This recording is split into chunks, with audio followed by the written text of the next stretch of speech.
you are really facing them, you're focused on them, you're thinking about them, you're running after them, you're trying to talk to them, you need to what? Stop doing that. And in it, there's a hint towards the kind of commitment the Prophet had ﷺ, to people who are really offensive to him. That's a really deep thing you guys have to understand. I don't care if it takes us longer. I have to tell you this. If somebody hates you, they insult you, they troll you, they talk down to you, they make fun of you, do you want to talk to them? No. And as they're walking away, would you walk after them and keep talking to them? No, because what does it make you look like? Makes you look pathetic. Makes you look like a loser, desperate, obsessed, clingy. Because they have something of value and you're only finding value by sticking to them, even if they're insulting you. If you have self-respect, if they insult you, you say, I don't like your face anyway. You want to turn away? You want to block me? I'll block you right back. I'll block you first. Because if somebody turns away, then you know what? I could do that too. Let me show you how it's done. So when they turned away, the Prophet ﷺ still wouldn't turn away from them. But why is he doing that? Because they have something of value or he has something of value? The comparison is a child doesn't want to take medicine and turns away and yells at the mom. Does the mom still go after the child? Why? Is the mom less in value? Is the mom? No, that's just out of love. That's because the child is stupid and his brain hasn't developed yet. He needs the medicine. He needs to take it. And she'll still run after him. Rasulullah ﷺ sees their obnoxious behavior and their misbehavior towards him. They turn away from him. They walk away and poke fun at him. And he's still going out. He's still facing them. They're showing him his back. He's still facing them. And Allah says, no. No. I know you love them, but you have to stop. Because they will think you're doing this because you're desperate. And you are my messenger. You are not desperate. Allah needs no one. Allah needs no one. You turn away from them. This is what's being said. This is not turn away from everyone. This is turn away from a certain kind of person. You understand? Turn away from someone who themselves turned away. Now, what did tawalli mean? Attachment, remember? So what do we learn about them? Their turning away is something else. Their turning away is because they want to attach themselves to something else. And so their attachment is something, and what they want to attach themselves to makes them never want to look back at the Prophet. We don't know what that is yet, but it is something that's sticking to them, or they're sticking to it. And as a result of that, they show their back to the Prophet ﷺ. So Allah is basically saying to the Prophet, don't be a chaser. And here, before we take our 7 minutes break, I want to tell you something about runner-chaser psychology. You can look this up. So if you Google this, you'll find articles on it, pieces on it, runner-chaser psychology, okay? So what happens in relationships, parents, children, spouses, whoever, sometimes when the relationship is problematic, one person becomes a runner and the other person becomes a chaser.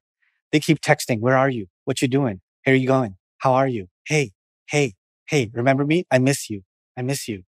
And they say, I miss you, not because they just wanted to say, I miss you. They're waiting for you to say, I miss you too. They're chasing after your response. Don't you love me? They're waiting for a yeah. It's like, because they need to feed off of the attention. So they have become the what?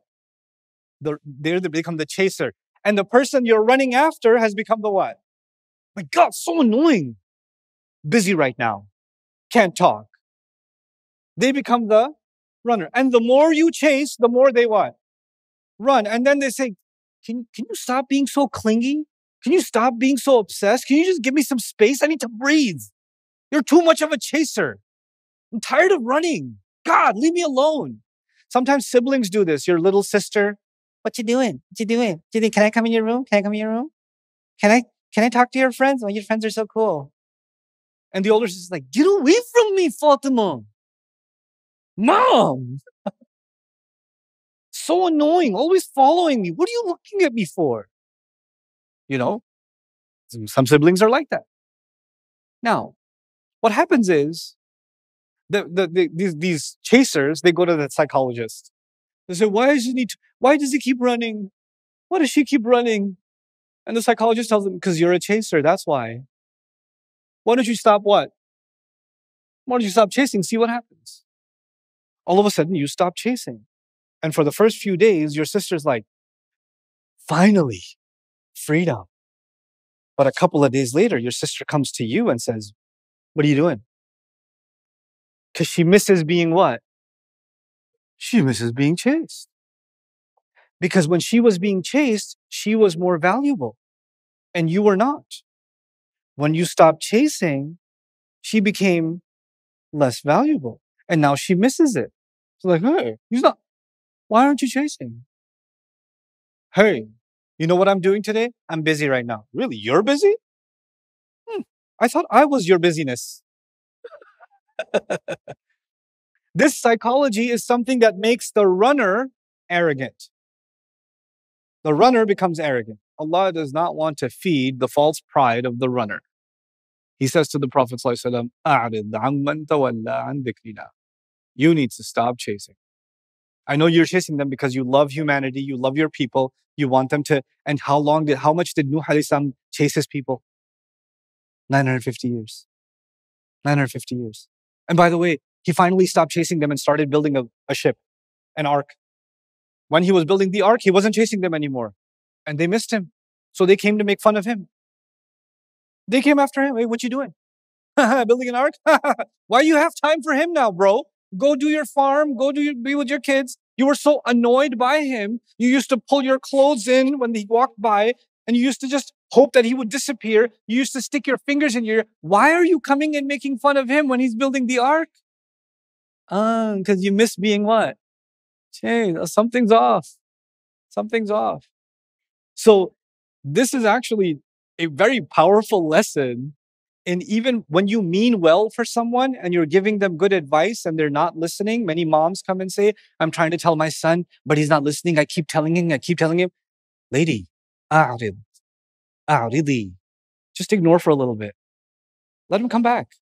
Let him feel the void of not being chased a little bit. But what if, like your approach is working. The more you chase, the more they what? The more they run. They're making it worse. So this is أَعْرِضْ عَمَّنْ تَوَلَّى عَنْ ذِكْرِنَا.